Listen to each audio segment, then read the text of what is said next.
বন্ধুরা মিলে কোথাও ঘুরতে যাওয়ার আনন্দটাই আলাদা। আর সেটা যদি বাঙালি দীপুদায় দা অর্থাৎ দার্জিলিং হয় তাহলে তো কোনো কথাই নেই। মাঝে মধ্যে ব্যস্ত জীবনের মাঝে হঠাৎ একটু সময় বের করে চলে যাওয়া যায় এই দার্জিলিংয়ে। যদিও আমরা গিয়েছিলাম পুজোর সময় একটা লম্বা ছুটি নিয়ে। আমাদের প্রথম পাহাড় দেখা, সমভূমি ছেড়ে জঙ্গল, চা বাগান, পাহাড়ি নদী, ঝর্ণা, পাইন গাছের সারি, সবটা পেরিয়ে দেখা মিলল পাহাড়ের। মন ভালো করা একটা অপরূপ দৃশ্য রয়েছে এই পাহাড়ের মধ্যে।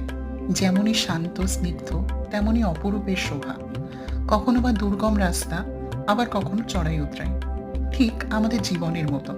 সকালে ঘুম থেকে উঠে জানালা খুলে কাঞ্চনজঙ্ঘার অপরূপ সৌন্দর্য উপভোগ করা, আবার চায়ের কাপ হাতে কাঁপতে কাঁপতে বন্ধুদের সাথে আড্ডা দেওয়া, সবটাই যেন স্বপ্নপুরীর মতো। এরকমই কয়েকটি দিন কাটিয়ে ফিরে এলাম আবার শহর কলকাতার মাঝে। শুধু মাঝে এই সময়টুকু ক্যামেরাবন্দি করে রাখলাম।